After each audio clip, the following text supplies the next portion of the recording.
네, 서울과 수도권의 주요 이슈들을 깊이 있게 짚어가는 수도권 인사이트 시간입니다.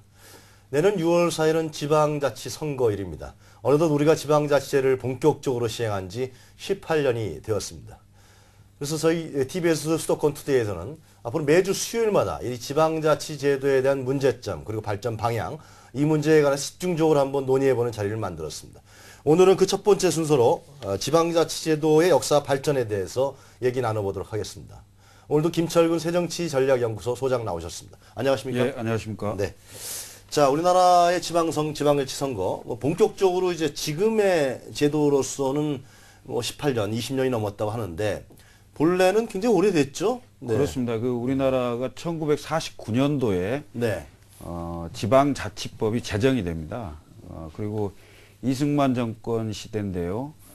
실제로 시행될 때는 상당 시간이 지나서 선거가 실시되는데 그 실시 시기가 묘하게도 한국전쟁 기간 중입니다. 네. 네. 제1회 지방선거가 1952년도 4월 25일에 실시가 되는데요. 네. 그때 당시에 이제 전쟁 중인 상황에서 한강 이북의 지역하고 그다음에 지리산 일대 지역은 선거를 할 수가 없는 상황이었어요.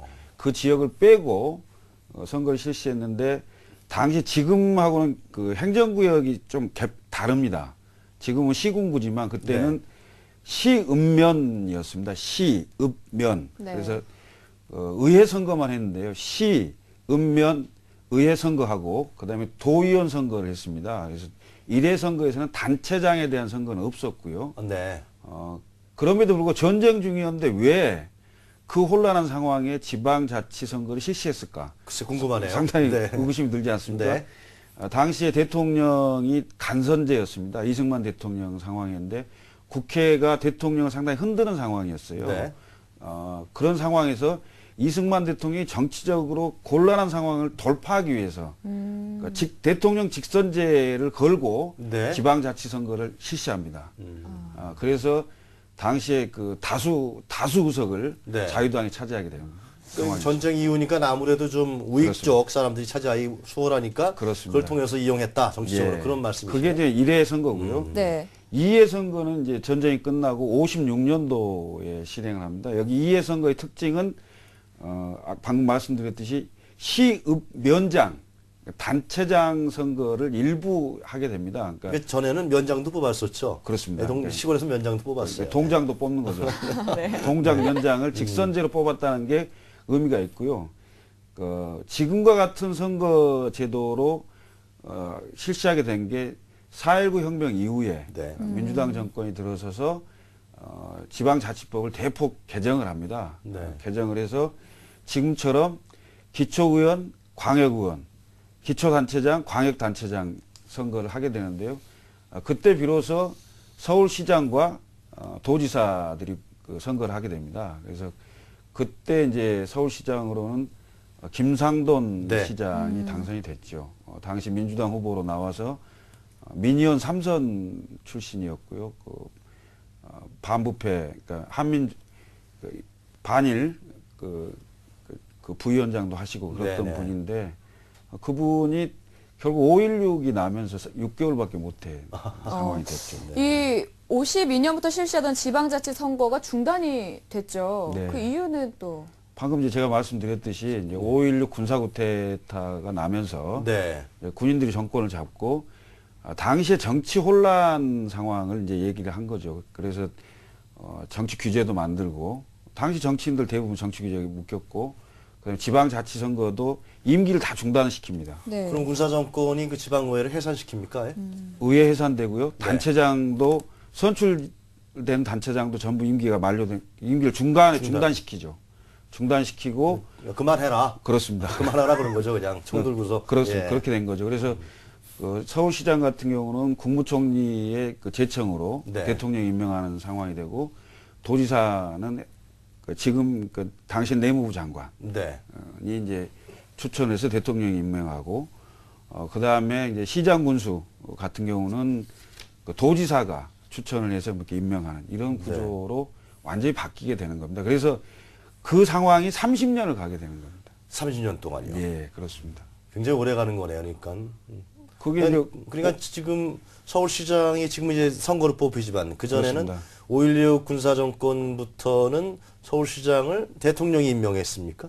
그렇습니다. 국무총리가 임명했다. 국무총리가 추천을 했고요. 추천해서 대통령이 임명을 했는데 61년부터 95년도 서울시장 직선할 때까지 네. 정확히 35년 정도 되는 거죠. 자, 그러면 그게 95년도에 지방자치가 다시 부활한다 그러는 게 정확한 표현이네요. 그렇습니다. 부활하기에도 상당한 진통이 있지 않았습니까? 쉬웠던 것은 아니었던 기억을 하는데요. 어떤 정치적 환경이라든가 이런 것좀 배경이 있었을 거예요. 1988년도에 네. 이제 총선이 있는데 13대 총선이 있습니다. 13대 총선에서 헌정사상 최초의 여소야대 국회가 생깁니다. 그래서 야당의 발언권이 상당히 강한 상황이 생기는데요. 네. 그때 이제 야3당이 지방자치법을 발의를 해서 지방자치법을 전면적으로 실시하기로 이제 여야가 합의를 합니다. 네. 그래서 지방자치법이 바뀌게 되는데요. 90년도 3당 합당 상황이 생기죠. 3당 합당 상황이 생기면서 지방자치단체장 선거에 대한 그 부분을 유보를 시켜요. 유보를 시키면서 91년도에 지방의회 선거만 실시하게 됩니다. 반쪽 지방의회 선거죠. 그래서 18년이다, 20년 넘었다 그런 얘기가 그렇습니다. 나오고. 기초의원 선거와 광의원 선거를 실시하게 되고요. 그로부터 이제 4년 후인 1995년도에 임기 3년짜리의 그 4대 선거를 실시합니다. 그래서 네. 1995년도 6.27 지방선거가 사실상의 부활 시점이다. 이렇게 봐야 되는 게 맞죠. 그러니까 그 여소야대 상황에서 지방선거, 지방자치도가 실현됐다. 그 얘기는 결국 지방자치 제도라는 것이 대통령 중심의 중앙정부 제도를 견제하기 위한 그렇습니다. 상당히 중요한 역할, 의미로서 평가할 수 있겠네요. 그렇습니다. 당시 야당이 그 네. 합의안을 지켜달라고 뭐 단식도 하면서 하고 막 그러지 않았습니까? 당시 지도자들이. 김대중 그렇죠, 그 예. 총재 등 뭐 야당 의원들이 의원직 사퇴도 하고요. 단식도 한 10여일 이상 하고 그런 걸로 기억하고 있습니다. 네. 이 지방의원 같은 경우 처음에 출발은 아무래도 이제 무보수 명예직이었지 않습니까? 그렇습니다. 그런데 이제 유급제로 바뀐 그 과정이 좀 궁금해요. 우리나라 이제 그 지방자치제를 다시 시행하는 과정에서 모델로 삼은 게 초기에는 영국과 유럽의 모델이었습니다. 네. 그러니까 영국이 1835년 도시 단체법이 제정되면서 사실상 지방자치를 한 건데 우리나라보다는 100여 년 이상 빨리 시행한 거죠. 거기는 대의회제를 채택을 했습니다. 그래서 많은 의원들을 선출하는 거죠. 네. 그래서 대신 시장을 뽑지는 않습니다. 의회 수장이 시장을 겸하는 데도 있고요. 뭐 집행위원장을 따로 지명하는 데도 있고 이렇게 해서 의원들만 뽑는 거죠. 내각 책임제네요. 그래서 예를 들면. 지방에 있어서 내각 책임제 네. 식으로 했던 거죠. 그래서 대의회제를 채택하면서 실비 이외에는 보상하지 않는 네. 무보수 명예직이었습니다. 그래서 우리나라도 그 모델로 출발을 했는데요. 그 모델로 출발해서 몇 해 이렇게 진행을 해보니까 지방의 토호 세력, 지방의 근거지를 갖는 그런 어떤 세력들만 다수가 네. 의회에 진출하는 의원이 되려면 품위 유지도 해야 되겠고 뭐 여러 가지 경비나 비용이 많이 들 텐데 자금이 들고. 예, 이제 그런 비용을 감당할 수 없는 젊은 사람, 정치 신인 네. 뭐 이런 분들은 진출할 길이 없는 거죠. 설사 진출했다도 하더라도 네. 의정 활동을 제대로 하기가 어려운 그렇겠네요. 이런 구조가 있었던 거죠. 그래서 영국식을 탈피해서 네. 유급제로 전환을 하게 되는데요. 유급제의 전통을 갖고 있는 나라는 미국입니다. 미국은 소의회제를 채택하고 있습니다. 네. 지방에 있어서 5명 정도만 의원이 있는 거죠. 그래서 다른 직업을 갖지 못하고 의원만 하는 겁니다. 그래서 이제 보수를 정확히 주는 거죠. 네. 근데 지금 우리나라는 출발은 영국과 유럽식으로 출발을 했는데 네. 그래서 의원 숫자가 굉장히 많습니다. 그런데 지금 상황에서 소의회제를 채택하고 있는 미국식의 유급제로 바뀐 거죠. 그럼 그 네. 많은 분들한테 다 이제 급여를 줘야 되는 그렇습니다. 상황이 예, 되는 거죠. 그래서 이게 네. 지금 이 부분도 상당히 그 연구가 좀 필요하고요. 어떻게 운영해 나가야 될 것인지. 물론 그 유급제로 하는 이유나 이런 부분이 타당합니다만, 타당성이 있습니다만, 그래도 숫자나 국민 세금이 다수 이렇게 들어간다는 측면 이런 네. 부분도 좀 고민해봐야 될 부분이 아닌가 이런 생각이 좀 듭니다. 지금 현재 보좌관은 없죠. 보좌관은 그죠.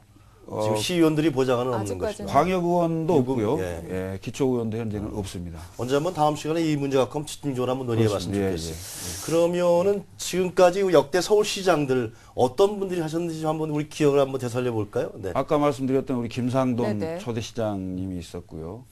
95년도에 이제 다시 부활하면서 조순 전 시장님이 있었죠.